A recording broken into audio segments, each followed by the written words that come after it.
be seated.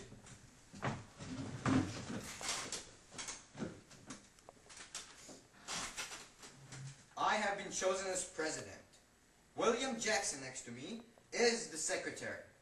Today, to ensure the feeling of freedom to speak and change one's mind, I declare the happenings of this convention be kept secret for now. The convention will be taped, though, and saved in a time capsule to be found in 2006. The purpose of this convention is to revise the Articles of Confederation. Now, down to business. Madison. One major issue is the injustice of the legislation at the state level. I have a proposal. Madison, my fellow Virginia representative, has drafted a plan. Would you like to explain yourself, Madison? No. As you can see here, the Virginia plan changes the way representation is divided among the states. Rather than having each state have one representative, representation will be apportioned according to population. What does the delegation think of this? Governor? Well, as the most popular delegate of Pennsylvania, a large state, I happen to agree. I say nay. This is deployed by the larger states to have more say in legislature. Surely, this plan will wreck our economy by giving large states control on duties and exports between states. That's not right. No.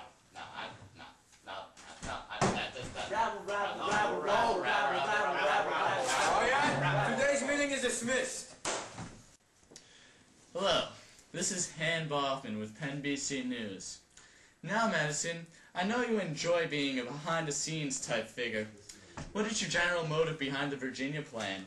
Well, after observing the loose control of Congress over the states and the inconsistent upholding of natural rights by the states, I thought that there needed to be a change. The central government needs to be strengthened. Also, to truly represent the people in a republic, the representation needs to be proportional.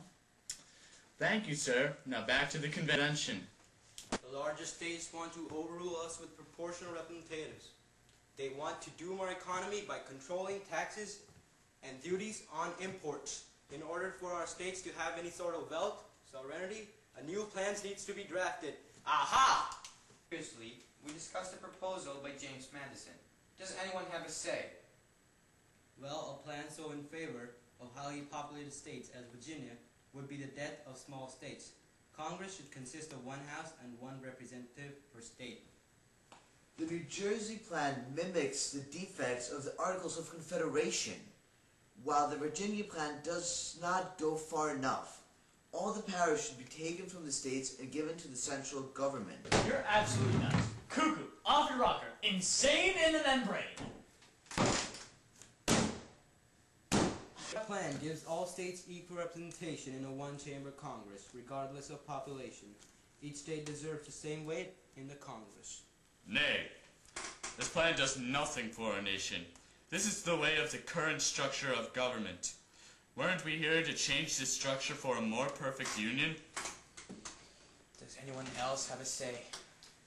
I have a brilliant proposal. A great compromise.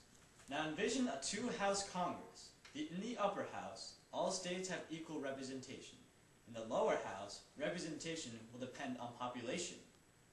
Rabble, rabble, rabble, rabble, rabble. I don't know, man. Hey, that's not a bad idea. The Committee of Detail and Style has finished the first draft of our new Constitution. This draft addresses the divisions of powers between the Congress, the President, and the Supreme Court. For the first gentleman, the powers of Congress are specifically written down. Well, I would like to talk about this necessary and improper clause. I'm sorry, Mr. Washington, but I must digress. There is one thing that I could have to point out to you.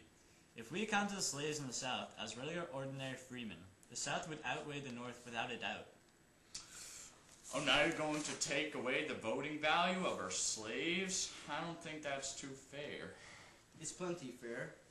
So what do you suppose we do, Mr. Wilson? Do you have another compromise in store for us? Yes, in fact, why don't we count slaves as fractions of people? The concept is quite abstract, but here is some imagery. Imagine, you try to feed 3 monkeys with 5 bananas. Surely those bananas would have to be broken up. and so 5 slaves should be counted as 3 free men. Sir Wilson, it is apparent to me that you know quite a bit about popular sovereignty. There is one concern that has the public itching. How will the president be selected? An appointed president should be dangerous. It would support the notion of monarchy. The president, along with every other official, should be elected by public poll. There should be a college of voters elected by the populace of each state, and those voters should choose the president. This way, people conveniently choose the executive branch of America. The executive branch should only include the executive. This system has been working for the individual states, so why wouldn't it work for the central government? That makes a lot of sense. Thank you. In order for this constitution to fit the needs of the nation and make sure proper legislation is conducted, the judicial powers and rules need to be outlined. I have 2 vices to point out before we begin our discussion. The vices to make multiple and to make mutable laws. I suggest that there is judicial review of laws before they are accepted. Judges shouldn't have part in lawmaking. It supports their joining political parties and getting involved and being biased according to this. I agree. Judicial review should simply be left out of the Constitution. And so it shall be. The overall attitude of the delegation indicates no intention to include any clause dealing with judicial review. Sounds good.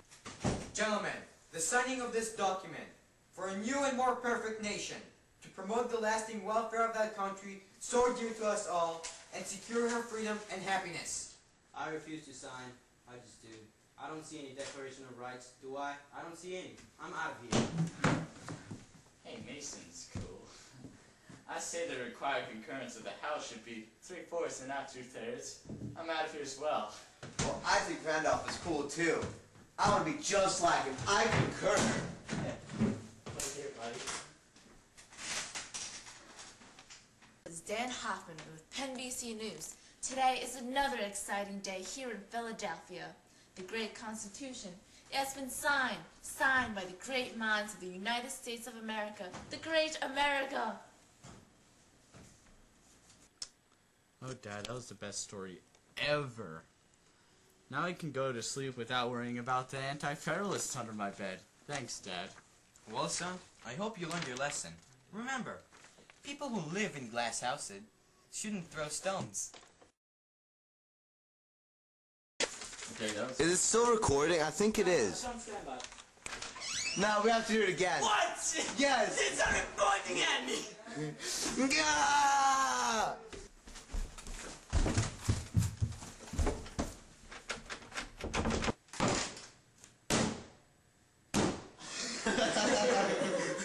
Well, I think Randolph was cool too. I think what just like him. I concur. Thanks, Dad. Well, son, I hope you learned your lesson. Remember, people in glass houses. Just say it! What was that?